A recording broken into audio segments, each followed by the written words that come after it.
Public safety, I'll do finance, I'll do CDC, There we are. Yeah, CDC, public safety ran a little bit long. A little bit, yeah, indeed, yeah. That was back right on time, actually. I got a few minutes. I got 1 minute to spare for you. Jason, what you need Debbie, to learn is if you don't go to the meetings, then you don't get assigned work. Yeah. Yeah. Debbie, can you promote Carrie again? Yes.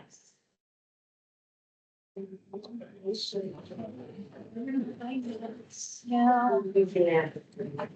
Yeah. Did it with that? All right.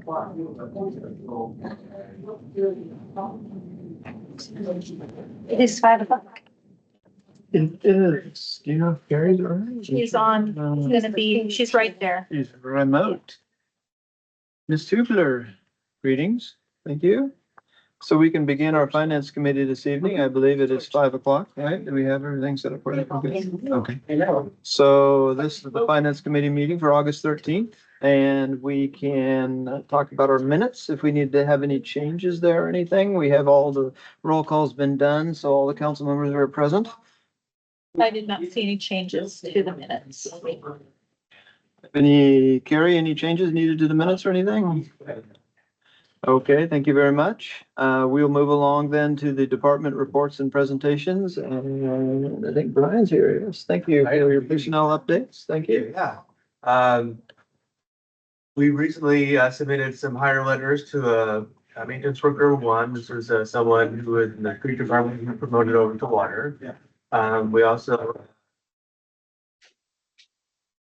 effective August 16th as well.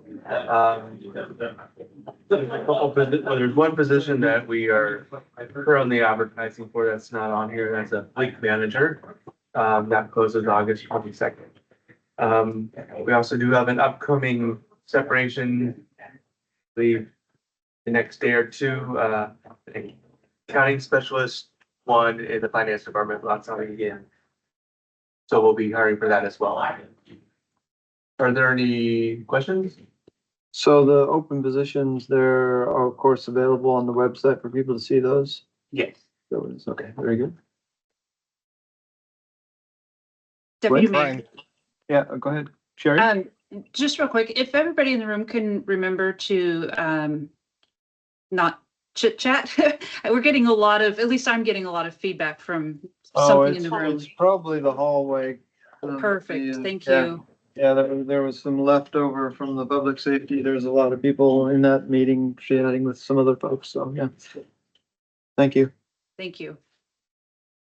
All right, so if we're done with that one then, thank you, Brian. We'll move along to our Tyler Parks and Rec update on where we're at on that software. I guess what's the context? Who's running the case? Yes. Okay. I'm doing it. I'm up here. you. I'm on the screen tonight. All right. Greetings. So Mickey, I just sent you the meeting invite for this meeting. You'll need to join the meeting so you can share your screen. And Deb, you'll need to make her a presenter when she gets over. This was part of the challenge with our meeting kind of ending and jumping right into the next one. So I apologize. We're not as prepared. We've been asked to do Tyler Parks and Rec presentation. We are moving forward with using Tyler Parks and Rec to automate a lot of the things that we do for our park rentals. And also we have been tasked with taking over the community garden, which used to be done by David Wells in special events, but it was recently moved to our department. Debbie, I think you made her not a presenter. Yeah. No, she's been attending now. She should be able to. We have Chuck, of course, he's good for the tech support, so we're good with that. He's helping her out now. He'll get it figured out. Perfect. And so we're moving forward with using Tyler Parks and Rec also to support the reservations of the community plots in the community garden. As Mickey's getting prepared to show her screen, I would like Mickey to kind of describe her current process when it comes to field reservations, so you can see how kind of complex that is. This is currently not what we're doing. But Mickey, could you just briefly describe what you are doing kind of day to day when someone calls in to reserve a facility? So currently we have just an Outlook inbox that reservations come in through on Seamless. Once that has been reviewed and either evaluated for an approval, we will then confirm the reservation, put it on an internal calendar. So like here is the rental inbox. So we'll get a reservation. Once it's been approved, it goes on either one of these three calendars. So there's Al York, which is for the grass ball fields and the shelter. Field 5, which is just the turf field, or Cedar View Park. It will go on one of those three calendars and then also get put onto a calendar on the city's website. So that it has to go on two calendars. Make sure that the park staff knows that there is a reservation, and then also let the resident know that they have a reservation. And then, Mickey, what are some of the challenges we're seeing with people like double booking or booking when there's already a reservation, and kind of the lack of control we have over that with our current system? So actually, one issue that we have is, even though we put an attestation box that you have checked the calendar for the date and time that you are submitting an application for, people don't actually have to check it. So they'll say that they did to be able to submit the application, but will submit date and times that are already booked. And that happens quite often, especially with Field 5. So that has been a challenge, and juggling 6 calendars for all the different parks can get challenging as well. Knock on wood, luckily I've not had any double bookings except for one, but that one worked out, and so it does create some conflict when there's a lot of juggling. And the other challenge is, under this current system, they can't pay when they make the reservation. So someone may book up the field and reserve it on the calendar, but not pay, and then we have to take that reservation down. And someone could have reserved it but didn't, because Seamless isn't tied with Tyler Cashiering and doesn't require them to make the payment right then and there. And so the current system is creating a lot of heavy lifting for Mickey in the admin side of our facility to be able to do that. As I said, she's having to manually enter these into multiple calendars, double check that there's not a double booking, manually take payment. So there's a lot of heavy lifting that she's doing. We see Tyler Parks and Rec as a great alternative to automate a lot of these steps. I will say that in the past we have talked about training. That training that we've had is focused primarily on the recreation side, and it wasn't necessarily focused on the facility side. So we have reached out to Tyler, and we do have a contract with them to finalize training for the facility side. It's not very much, but it would help Mickey answer some last little questions. So the screen that she has up right now is the screen in which you create a reservation. Mickey and I have had no training with this, and we've actually found it pretty easy to use to create a new reservation or a new reservation type. So basically all you kind of do is you name the field. So for this one, Mickey and I talked, we're going to call it ball field number 6 or field 6. And then you go down to your next menu, which is a drop-down menu. You select what type of ball field it is, your next status. You select the item. Is it opened or closed for the winter? Because we do close the grass fields sometimes. The location. Is it at Allen York Park? Is it Field 5? Is it the turf field? The select availability. Is it hourly? The next drop-down, Mickey. Half hourly, how we want to rent it. Then we could also set up, do we need 30 minutes or an hour between times to set up, or 30 minutes to take down? Mickey can enter that information. And then on the other side, and then there's other things you can have: back office approval. Do you allow alcohol? And then Mickey, if you want to scroll over and kind of go back up to the top, you could start when the reservation window starts, early August, when the deadline goes into effect, what the fee is. You could have a fee for resident and non-resident if we want to do it that way. That's a little harder. We're going to propose, I think, long-term to have just one flat fee to really fully automate this item. The fee template, and then you go down to the financial group. You do either one of these, instructor reimbursement or a placeholder, and then keep going down, Mickey. If you are just select the fee template up top, or no, you enter the fee where it says fee name. It's moving on mine. Oh, okay. I'm frozen and I'm frozen. frozen out here. Yeah. Okay, I'm gonna turn my camera off. Maybe that will help. I'm frozen on my end too. Yeah. Same here. Frozen up on the screen. This is just the administrative view though, right? When you guys are setting this Right. stuff up. So There's, all those but little we just details and want, stuff. yeah, we wanted to show you guys the back end of it is not hard to use. And when Mickey and I have talked about it, it's more that there are little weird intricacies Sure. that we just don't know what things are. And I think that just comes from the training. But with her, Mickey and I just kind of playing with this one day, we were able to kind of figure this out and move forward. Mickey, can you try to bring that up so we can bring up the other two tabs, hopefully? And some background, while she brings that up, Deputy Mayor.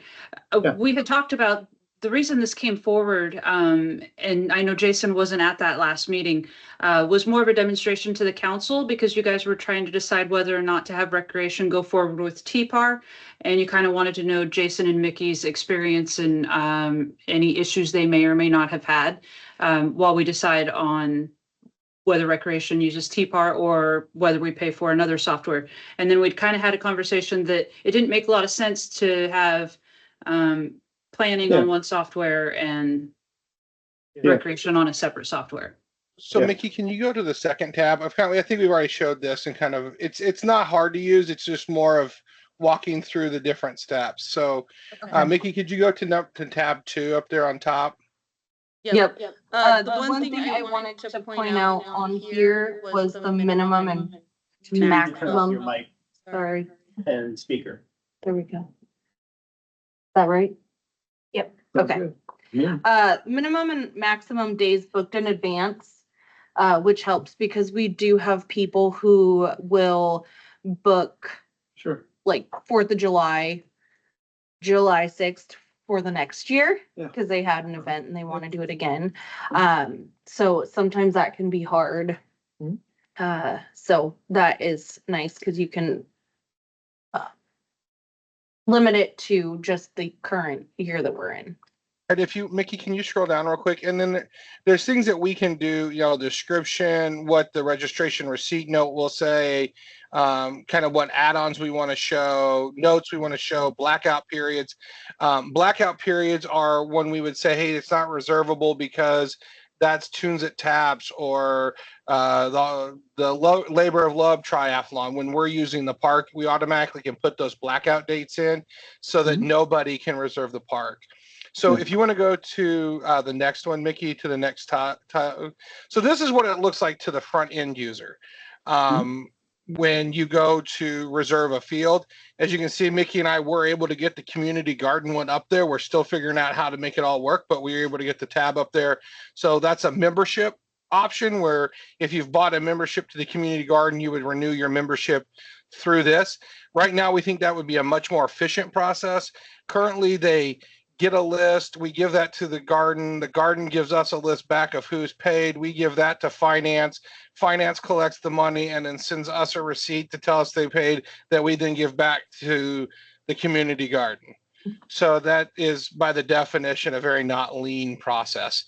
Lots of touching for a very simple task. So we think the membership option through Taylor Parks and Rec would be the great way to go on that. So Mickey, why don't you click on park rental? Mickey has logged in with her account already. And so she'll be able to show you kind of how you reserve. Oh, you have to sign in. So you do have to sign in. And so now Mickey is signed in for her account. And you can see she's wanting to reserve field 5. She can click on the view the details. This is kind of all those things that we would put in on the back end, so she can go back to results. And then Mickey, why don't you walk them through kind of making a reservation? Okay, so you can select a date. So we'll do like next week, fall field and I think field 5. Search and okay.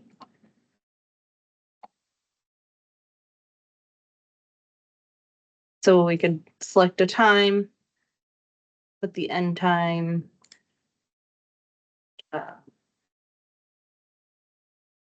And then you just hit add to cart. And then it brings you up to the payment screen, because we don't actually have any of that and it is in the test site. So as far as we can go, once that is done though, they would be able to automatically pay online, get their own receipt, and it would black out that time frame on the calendar. Yeah, so if you move to kind of the third tab, Mickey, we kind of stepped this so you could see each one. Yeah, oops. Okay, there we go. Oh, no, we did. What happens is it creates, it's not up. It creates a blockout on that calendar. So if anybody went in there 5 minutes later, a second later, and tried to reserve that spot, it's already blacked out on the calendar and they wouldn't be able to reserve that spot. This would allow people to reserve parks any time of the day. We don't feel like the system is very cumbersome.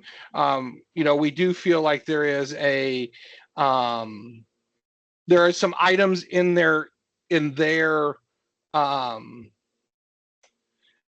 software that we just don't know what they mean, which we think will be easily addressed through training, which we've already got scheduled for the facility side. But Mickey and I have been playing around with this, and we see that there's a lot of advantages to automate right now a lot of things that we are having to do manually in order to get this up and running. And we're hoping to have it up and running for next season. Where we're at.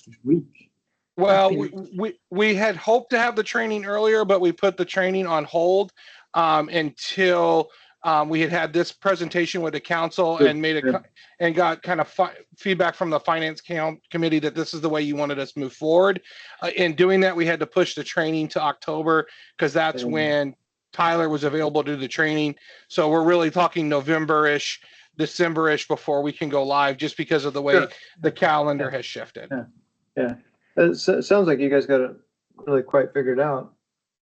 Yeah, I mean, the all those little drop downs that right now they pick, Sure. someone previously has created those. Yeah, right. Yeah. You know, they didn't magically appear. Yeah. So it may be during their training that they say, hey, you've got 20 different things in this drop down. Yeah. We want 3. So, clean it up a little bit or expand it, whatever. Sure. So the training is helpful and it would give them just a better understanding of how the entire process is built out so they can keep building it out. Yeah. Mickey, do you want to quit It's sharing your about screen? 2.5 full days of training. Oh, stop sharing? Yeah. Okay. For the 12 hours last too time. long. Well, with Tyler, we have some level of support normally though, right? Yes. If there's like a little like, hey, I don't understand why this is working or something. Yes, and for example, I know that when David and Alex were talking 1 or 2 finances ago about Action Day Camp and Alex said, well, I'm not sure how that would work. Sure. I put in a support call to Eden to Tyler and said, this is what we're currently doing. Can we do this in Tyler Parks at Rec? And they said, yeah, you would do this, this, and this. Do you want us to walk you through how to setting up right now? No, not me, no. Right. But great, it works. So I gave Alex that email saying, here's how you can do it. And it's literally creating a support case. Sure. And we pay them for So support contract, So the normal kind of. Yep. And the training would just be one step higher where they actually spend a half a day with my staff and Mickey and my staff to walk through what each little button does, how you set up each little thing, how you create the drop downs, so that they can really begin to use that software. Sorry, Sherry. Let's go. Oh, you're Yeah, fine. Sherry. I just Yeah. wanted to, like I said, Jason, you weren't at that last meeting. I don't think there's questions on whether or not you get training. It was more about, not wanting to split off to two different softwares. So I don't know if the finance committee wants to have the conversation now about recreation, and are we moving forward with this software so Jason can get his people trained? And then just work towards, I think the suggestion last time made by Councilmember Fullerton was to do this for a year and, see how it's working with recreation, and then possibly at a budget amendment or a budget next time, talk about different software if it's not working. Sure, yeah. Exactly. Yeah, because they should be able to, it sounds like Parks and these folks will know a lot about it. Carrie, did you have a question there? Yeah. So I'm looking at this expenditure and that's what's killing me. There's Like an that's almost $1 expenditure? No, no. million Right, wanting. So to that's spend. different That's a subject. whole, Different, that's a whole that's different different. subject. Yeah, Whole different this, subject. Yeah, this is a Councilmember mock. Hubler, yeah, this one was, remember about a month ago, David came to us and said, hey, can I spend 40,000 or 50,000 on new software? And the conversation kind of evolved to, hey, Jason's already starting down this road of using TPAR. And so that's what this conversation is about, finally getting the demonstration that the council asked for, that the three of you asked for, to decide whether or not you're going to have David's people go with TPAR, or if we actually want to spend more money and have two separate softwares doing the same thing. Yeah, Okay. right, yeah. Yeah. So I think we'll as long as they can do what Alex had asked, and that's, you said, Chuck, that they are able to do that. Yes, yeah, Action Day Camp is no problem. The way that it's currently processed can easily be done in Tyler Parks and Rec. Okay, and it'll take the payment. It takes the payment, yep, online, yeah. online, yeah. Good thing. Yeah. And you can, Okay. and what you, I mean, obviously, maybe you would with rentals, but when we didn't complete a transaction, we're in test and we don't have a test credit card to complete it. But if you were doing rentals for multiple rentals, you just add a bunch of items to your shopping cart, you pay once. Same thing with the parks side is, if you're signing up your son or daughter, you may want to sign up for 5 or 6 different classes. You're not paying 5 or 6 different times. You're adding it to a shopping cart like you do Amazon, and you pay once for everything. Okay. Yeah, there's always going to be little things that are going to pop up here and there, that's why we have support and training and so forth to go over those little things. And, I think the council probably recognizes it's not a perfect system, that there's going to be cases where it's going to be like, yeah, we're going to have to like help you through that. The end user, I don't know whether, because like a league rental or whatever it is or something like that, maybe a little bit wonky to kind of have the league outright do it in the software or something, it's kind of like, we need to block out these dates. How do we do that kind of thing? So, but for everybody else, the normal user, I think you're going to be able to cover a vast majority of the normal, like, I just want to rent the picnic shelter at Cedar View. It's like pretty straightforward. You get rid of 80% of your problems, probably spend whatever it is, 90% of your time talking to 10% of your customers.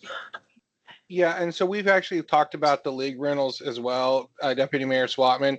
And there's a way to actually, on some things, to require a back-end approval before it actually gets officially rented. So on the ones that are leagues, that there's multiple days and we're trying to balance that usage between different users. During those reservation windows, we would have it back. We were required to be back end approved. So they would all come in. We could still do our, hey, this is how we're going to balance it, and then put them all on the calendar. And then after that, if the leagues want to rent here and there based on after the reservation window closes, they could still go on and do that up until 5 days before the actual rental period. So we've thought about both ways of using this for both the kind of the large field rentals and then the day-to-day users. Sorry, Sherry. Oh, you're fine. Deputy Mayor, it sounds like we've got the thumbs up to move forward with both Right. the field rentals and recreation. Try TPAR out for at least a year and then come back and report if it's not working out for folks. And Councilmember Hubler, I would have had a breakdown too, if that was the $1 million. Mhm. Yeah, right. Yeah. Uh-huh. this I one. see the confusion, but yeah, that's, Yeah, I was like, yeah. oh gosh, no. Yeah, this one we already own, this module we already own. It's part of the software Yeah. we've been paying for many years already. So, yeah. David, Mr. Wells, how are you feeling about the 1 year process of trying to implement this and see how it works with payments online? Once Bonney Lake Days is over, we can start You can working think about on it something else, right? and seeing how we can make it work with different programs, and we'll slowly build it out, basically one program at a time, so we can Mhm. get, for instance, if we can get Action Day Camp in, so we know it'll work for next summer, and then slowly work different programs into the overall software, and then we can start announcing this program is available for online, then this one. Okay, so we're good with this for now? Okay. And the rec staff have been invited to even though the training is all rental Sure. side, they've all been invited to attend Yeah. the entire training as well. Sure, yeah, that'd be a good Great. idea, huh? Yeah. Awesome. Okay. Deputy Mayor, can we Yep. move my item, well, John's item forward before you do the other one? I think Chuck's is gonna be a discussion that takes us longer for $1 million, so. Oh, yeah, indeed, yeah. Well, what other item? I only see two on my, which item are you talking about? Is there? Did anybody print out I emailed out to everybody, the, Um, There's Finance, a non-rep schedule, a salary schedule. the salary schedule for the non-rep? Essentially, it's mimicking the same thing, same as we always do, Deputy Mayor. Basically mimicking what the unions got for Oh. 25 and 26. Allows me to put the numbers into the budget and have a better Oh, guidance okay. on the budget. John was wanting to bring that forward to you guys today, and then council on the 27th. So it would be 4% for 2025, 3% for 2026. The only difference is we're also adding not seasonals, but non-reps to this. I'm sorry, hourly folks to this. They kind of usually get lost in the shuffle. And when I say hourly, I'm mostly talking about the staff over at the senior center. We have some hourly folks over there that just get missed on any sort of pay increases because there's no union and there's no salary schedule for them. So it adds them to the COLA adjustment as well. Right. which page are you referring to? I'm on the So I non-grid sent- matrix. I'm sorry, I sent it out. They're not on the matrix. It's in the ordinance saying that, and in the agenda bill. They're not in the matrix because it's only a non-rep matrix. Their hourly rates are all different, but they would just get a COLA on top of their normal hourly rate. So if it's, they have typically all started out at minimum and they've been here, multiple years, then they'll get their 4% next year and they won't get missed. Okay.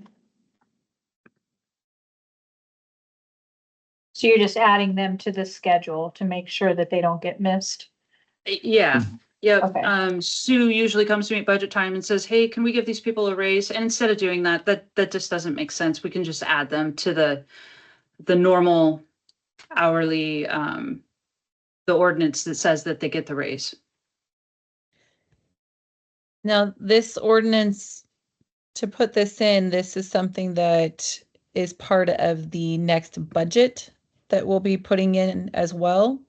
Correct. So this would be part of the budget. AFSCME, the AFSCME union, the guild represented, commission folks and the non-commission folks all negotiated their contracts, as well as the assistant chiefs. Brian can probably speak to this better than I can, but all of those contracts got negotiated this last year and you guys approved them. And so this is just to then authorize the same raise forward for 2025 for the non-reps and exempt employees and now the hourly employees. And that was at 4% for 2025 and 3% for 2026. Right. So we don't normally see this early though, right? Sherry, are you just planning ahead? So John and I talked about it and it just makes it so usually you're right. We've typically waited until December. But we've had the contracts on the off years of a budget, and this one just happens to be in line with the budget. 2024 is already done, obviously. 2025, 2026 is the next budget cycle. The unions are already negotiated, and we typically have always waited until the unions negotiated, and it's always kind of been, okay, well, when the unions negotiate, then we'll figure out what we're going to do with non-reps and exempt folks. Oh, okay. So you are seeing a little early, but it's just because everything's already finalized with the unions. But so you have the effective date on the first change is in December or January 1st of 2025. Correct. Yeah, so Yeah, there's. nothing would change until 2025, just like with the unions. Okay. That makes sense, Carrie. I was kind of looking at Gwen's information here too. This is what we normally. Yeah, yeah, I've read through everything and I see, I mean, all of it, so. Okay. I don't Did have you a want problem the- with it. I think it's So a go- good idea. Don't want people begging for their raise that they were qualified to have. Yeah, because we always have to do this at some point, either do it or not do it, because you can't, like with the unions, backdate anything. So if you had a budgetary problem and the council decided that they weren't gonna do raises for a while for certain employees, then if they got into February, March, then they'd have a real problem going back and trying to fix the January pay period for non-rep type stuff, so. So I think what you're trying to say is we can't retro non-reps, and that's correct, Retro. unless there's specific language in there, we Language, cannot retro non-reps. Mhm. But if the council were to change their mind, say in March and say, we change our mind, we want to halt the raise for 2026, then yes, you could say Sure. that they don't get the raise for 26. Yeah. But what's the biannual budgetary period that we're covering? Is it 25 and 26? 25, 26, and it just lined up. And so that's why you're seeing it early. Yeah. This rarely happens. I think it's the first time in the 10 years I've been here that it lined up. Right. Yeah, nice, huh? Yeah, so that'll give you some good planning numbers at least to Yeah. use. Yep. It helps out in that area. Yeah, because Speaking- otherwise I just guess. Speaking of the budget, when are we gonna see the stuff coming forward? mayor's So the proposed budget budget? is due to the council the first Monday in October. But I actually have a meeting with the mayor next week. First of all, on this one, are we done on it? Did you want that to go to full council? I would assume on the 27th? Full council for me. Yeah. Okay, I agree. perfect. Sure. Okay, I yeah, want to make sure I give Chuck enough time, real quick on the budget. The mayor and I are meeting next week, to go over where I'm at on the budget. Decision cards will start coming to council. I think towards the end of September is what we've scheduled, even though technically the numbers aren't due until the beginning of October. I think we're scheduling those a little bit early. There's a lot of, new folks on the council. There's a lot of new folks on the management side, so it just makes sense to start it a little bit earlier. Yeah. So likely towards the end of September, beginning of October. Okay. And then you'll hear from me every week. Yeah. Like I was trying to figure out when to schedule a vacation and I couldn't find it because you'll hear from me every week. And, So- and I'm so just, how- I'm gonna forewarn the council, the fall is going to be very busy because every week you'll also be getting elements of the comp plan because both the budget and the comp plan are due by the end of the year. So it's going to be kind of me and Sherry taking turns bringing all of those things forward. Comp plans up. So Sherry, on those decision card scenarios that you're doing, how are you doing that process? Is that already gonna be baked into the budget? There's only one thing baked into the budget this time. And it's a decision card that you guys actually approved 4 years ago. So nothing is baked into the budget really. Decision cards, obviously first review from the mayor, it's the mayor's budget. So he might cut some things before they even make it to you. And then all decision cards are coming forward. Most of them are from the general fund.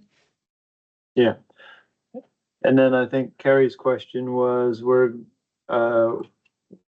the legal requirement is for the council to get October 1st or ish, whenever the mayor has to release his budget. First. Is that what? First Monday in October. I think it's October 3rd or Okay. something. Okay, yeah, first Monday. Does that make sense, Carrie? I don't know, Sherry was, we probably won't get it any earlier, but I don't know why we would. No, But I it can is- send you my all- calendar. I think with not having a council retreat, I feel like we are missing out on a lot of things. Yeah. Uh-huh. And so I feel like we're kind of like way behind the ball on figuring things out. And I think that was something that we were supposed to be talking about at a council retreat.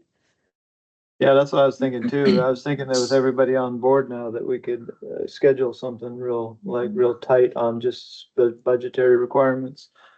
Depends on So- what everybody's schedule looks like every time we turn around, we can't get everybody together, right? So a It's just retreat is way more than the budget, obviously. The Mhm. budget is just a tiny part of the retreat. Well, that's what I So just wanted to concentrate on the budget, right? I didn't want to go off track unless, I don't know, we had to get together with the council and figure out, because like we say, we basically have 2 new council members, so I don't know what their expectations are. Well, So- 3, because council member, Huber has Yeah. not been through a Right. budget cycle Yeah. yet, Yeah. either, so. That kind of a the thing. goals we talked about, which is the Yep. part of the budget that is I'm required to get from you guys in order to get the award. So we're finalizing that part based Yep. upon everything, the feedback you gave us. And then the budget, there's Carrie, it's sorry, Councilmember Hewler. The budget is more let's see. There is not the money that people think there is, like I'm not Scrooge McDuck with this big pile of money in the basement of City Hall, right? So most of what you, yeah. So, well, the savings, sure, we have savings. So what you get, and you'll get from me, is you'll see kind of year over year what all the different departments are asking for. You're not going to see the tedium of that. You're just going to see what they've asked for. And I go through it ad nauseum to make sure that there is no fluff added. What you will see are what decision cards are, and that kind of shows you the new things that people want to add. And you get to decide out of all these things, do I think that's a good idea? Do I not think that's a good idea? You get people asking for, David's in the room. I'm going to go with one David asked for before. I don't think he asked for it this year. He's always asking for a roof to be made, Yeah, sure. and it never got passed, the Allen York Park thing. Yeah. So you'll see like the stage roof, things like that. And you'll go, yeah, that sounds great. Let's spend money on that. Or no, that doesn't make sense. We don't want to spend money on that this time. The rest of it is all pretty much year over year, tiny percent increases. And then you'll also see what the revenues do. That stuff I'll go over before we start getting to the decision cards. So that way everybody is a little bit more informed. But that being said, I don't want to take any more Chuck's time Okay. for the Eden presentation. Feel free to Thank call me though. you. I'd love to talk to you about it. I love talking budget. I love it. Yeah. Thank you. Thanks. Yay, so I guess the impetus was to move along to the discussion item tonight. It was resolution 24-87. So instead of Scrooge McDuck, I'll be the opposite and just want to spend. Little back history. So the city of Bonney Lake originally contracted with Eden for a Novell-based, basically command line system way back in the day. That's going way too far back. It's going way too far back. In 2001, the city contracted with then Eden Systems to migrate to what is called Inform Gold, which is essentially the same software we're using today. So 23 years later, we've got a great ROI on that software package. When we bought it back then, it was the contract was somewhere around $500,000. 23 years later, it's very long in the tooth. It was written 25 years ago. It is not modern. It is not up to date. It's clunky. Not counting Sherry, but the previous finance directors, I've requested that we start doing a replacement fund for Eden. And I've been shot down. It hasn't gone to council because it was shot down administratively before it even went to council. In 2021, I said, hey, Sherry, we really need to start doing this. Sherry said, you're absolutely right. Let's bring it as a decision card. Council, in their infinite wisdom, approved that. And so we've been putting $50,000 a year Oh, that was helpful to $1 million spend, right? It's a 20 little years we'll be better. there. It's a little better. We actually, there is a typo. Instead of $200,000, we have $300,000 Oh. saved. So we've got a little bit more than we thought, or than I originally put down in this. As a strange coincidence, that was 2021. In 2022, Tyler, which had acquired Eden, announced an end of life for Eden. And they said that in 2027, they are going to completely end all support of Eden, unless you sign a contract with them to migrate to one of their products, which is what we're looking at doing and requesting in this project. The benefit of going with a Tyler project is we're not having to rebuy modules. If we went with SAP or SAP or someone else, a different system, you're going to have to buy their software and then do everything else that we're doing. So implementation, migration, data conversion, all those things that we will have to do with anything. Whoever we went with, if we went with somebody else, we would also then have to pay for the software as well. And prices have increased, obviously, in 23 years. So what Tyler calls that evergreen licensing. It's a really fancy marketing term, which basically means you buy it once and you don't have to buy it again. So that has made their total cost of a project quite a bit less than any competitor. The bulk of this project is conversion. So taking what we already have and converting it into a new software platform. It's migrating and it's implementing this new software.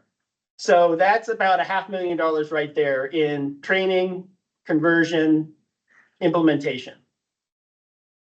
The annual cost going forward has increased. It's about $220,000 a year. Right now, we're about $135,000 for Eden annual maintenance.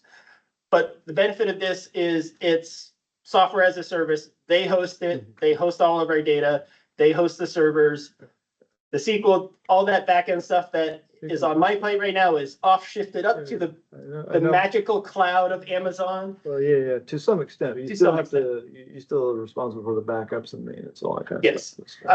Yes, but It's a lot easier for you. But the server side and the hardware and the single points of failure on my side are removed. It doesn't mean that it's totally removed on the other side. So this is, it's something that a lot of cities have gone through. Eden at its heyday had about 240 clients across the country. Munis has over 2,000, or they've changed their marketing name. It's not Munis, it's Tyler ERP. It's Munis, everyone still calls it Munis. They have over 2,000 clients. Since Tyler announced the end of life of Eden, Tyler has successfully completed 60 migrations from Eden to Munis. And what that basically means is all the conversion scripts, they've really been able to narrow down and fix. And so this whole process will take less time than going with other people because they've done it 60 times before for 60 other agencies. It does not mean that we're exactly like everybody else. Sumner did this, I think about 5 years ago, went from Eden to Munis. At that point, Tyler was still selling Munis in-house. So they host, like we host Eden, we have our servers, it's sitting with us. They have their Munis, it's sitting down in Sumner somewhere. Tyler doesn't allow you to do that anymore. It's got to be up in the cloud. It makes supporting things a little bit easier on their side. If everyone's running on the same platform, everyone's running more or less on the same version. It just makes things a little bit easier on their side. So long story short, and I know I'm kind of trying to give a lot of back end to this, is Sherry and I have said winter is coming, we're going to have to do this. If we don't do this, then January 2027, there is no call to support. There is no, hey, this doesn't seem to work. We're on our own. And this is 90% of the applications that the city uses. This is utilities. This is all your financials. This is your accounts payable. This is your accounts receivable. This is your payroll. This is your HR. This is your permits. This is everything. This is now a web-based platform instead of having a client software installed on every computer. It's web-based. So long as you have the internet, you can use this software.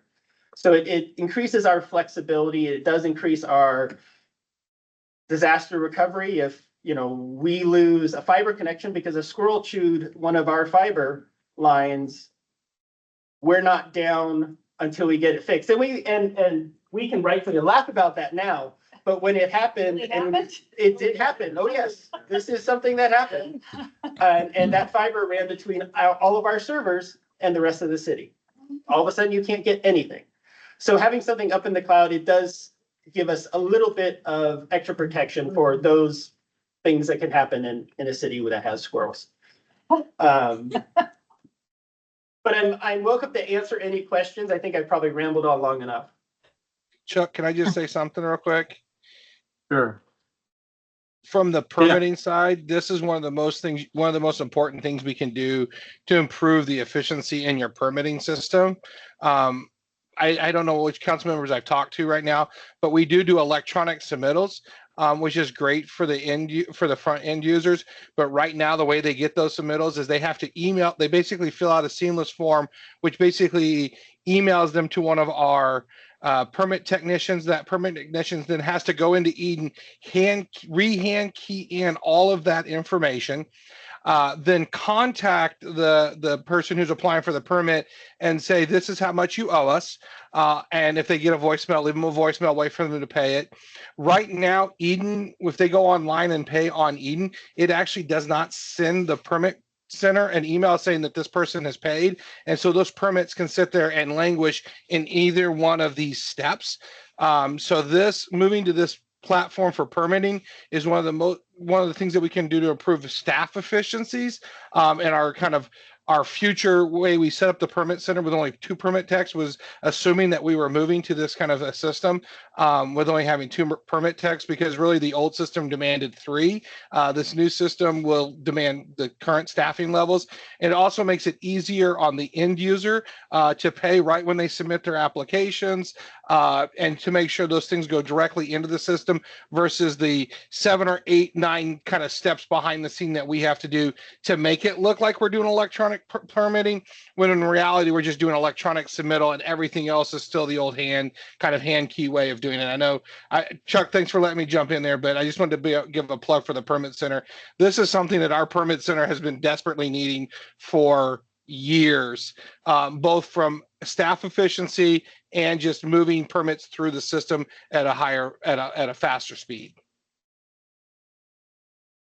Yeah, I know that was one of the complaints with an HOA that I was talking to that had filed multiple permits and felt like it was taking too long. And they're like, but we paid, but they were supposed to send an email to the permits department saying that they paid, so that the permits department knew that they needed to go in and look for the payment. So that caused quite a few delays because they didn't understand that they had to finish with the email process. So that makes sense. Do we know from like a high level what is municipalities, cities in Washington and what have you, what kind of systems are they using out there now? There are still quite a few that are in our same boat. There's still a number of people that are using Eden. A lot of them have moved to Munis. Off the top of my head, I can say Walla Walla, Sumner, Lake Stevens. There's quite a few. Trying to think of. I don't want to misspeak, but Eden was out of Renton. That was their corporate. It literally was started by 2 developers that worked for the city of Renton that said, we can write our own program. Right. And out of those 200 clients, probably a good 100 were Washington cities and counties. It's Eden kind of played that middle ground, that smaller city, and kind of built out from there.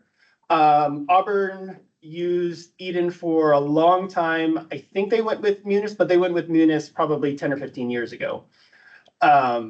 Munis Tyler is the market leader in this space. If you look at Tyler, they do anywhere from these kind of ERP applications to courts to school bus systems to, I mean, they're all over government. So whoever bought somebody, right? Tyler is an acquisition company. Honestly, they bought Eden, they bought Intergov. Okay. They bought Intergov because it was the market leader in permits. And actually, we're using Intergov for our permitting system in this package because Tyler says we're not going to, Sure. that's better than Munis. So we're Yeah. taking bits and pieces. They bought one of the leading CAD systems because it was Yeah. better than their CAD system. So they buy out and they become the market leader through acquisitions. So you're pretty confident you're okay with this move to this particular product? I am. And this product was You're gonna leave theirs. this legacy here, you realize that, you know? Yes, and The- I've been around with this and I've gone to the last couple of Tyler conferences. I've sat in on just Munis stuff because I wanted to know how is this stuff working. There's a really good group started in with the city of Walla Walla that's just Eden to Munis cities that are Uh-huh. unofficially affiliated with Sure. Tyler, Yeah. but talk amongst themselves. And we meet every month and nothing's perfect. Everyone thinks what you had previously was the best thing since sliced bread and this new stuff is terrible. Right. But in reality, Yeah. this is so much more efficient. Yeah. Right now, we're having to do 5 steps where Munis says, well, no, it's just done. We eliminate multiple steps that we're currently having to do in this new system. And this is where their R&D money is going. Yeah. That's a lot of money. Yeah, It is. it always are. It is, you can guarantee it. You don't have any different information sharing. It is, because this is you're coming to the point where you're gonna spend a lot of money it's gonna be like 20-year kind of thing, and it is what it is. So if you ever had the opportunity for somebody to say, hey, I think we should do something else, somebody better jump in there, or it's gonna be this, and that's what you're gonna have. Yep. So. I mean, I think in our city, Chuck's kind of the expert when it comes to our software. Yeah. So I trust what Chuck has to say regarding that.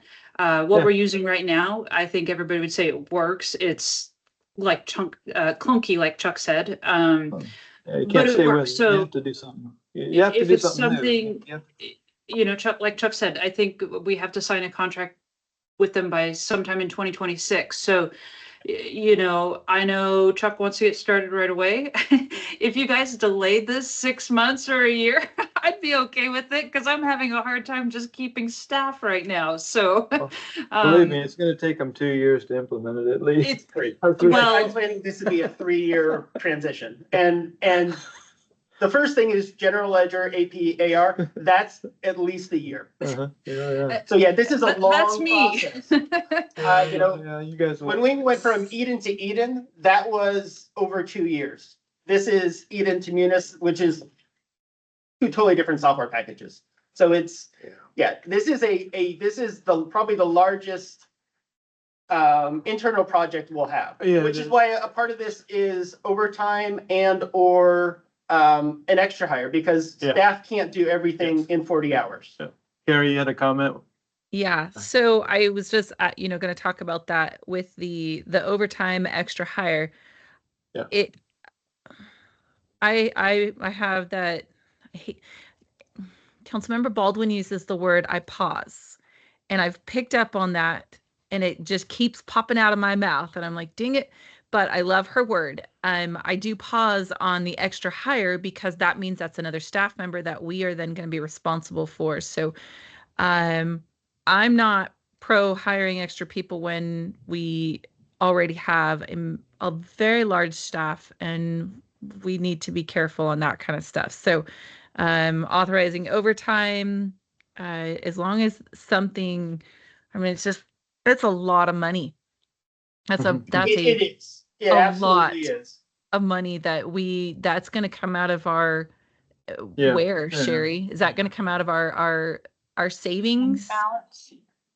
So 300,000 has already been quote unquote saved over the years for this project, that does leave 670,000, a very large number. I agree with you 1,000% on that.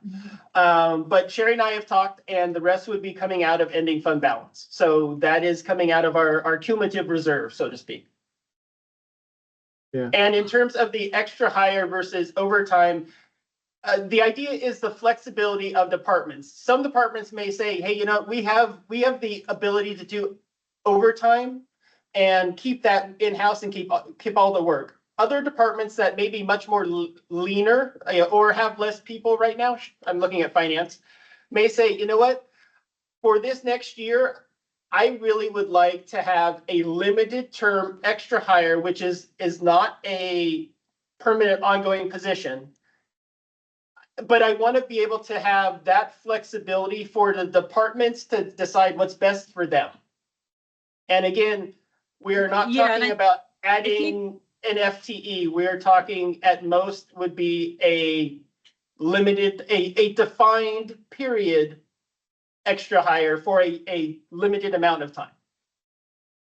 So I think when it comes to finance, and you can appreciate this, Councilmember Hubler, I don't think it comes down to we don't have the staff, we want to hire someone else. What I think it comes down to is we're all very type A and we don't want somebody else doing that work because we want to make sure it's right. Yes. So I doubt that I'm going to have anybody hired in finance because people are going to want to make sure that A looks like A on this screen and B looks like B on this screen. And that's what it boils down to. Whereas other departments may not feel that way. Yeah.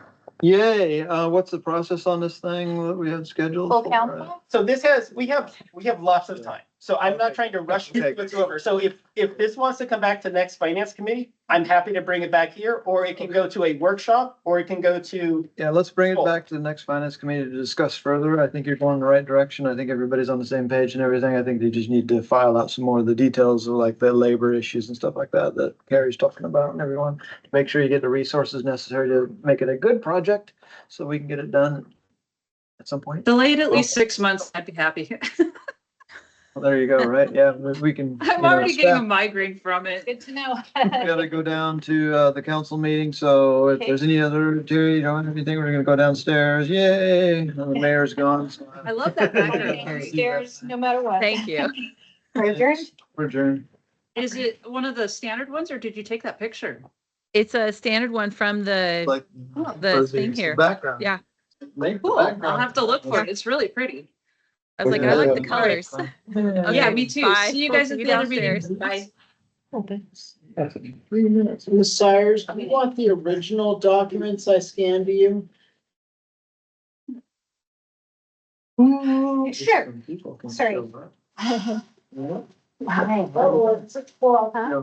Brusher, yeah, with my mom and everything. Yeah, I think I've got a good handle on that. Work.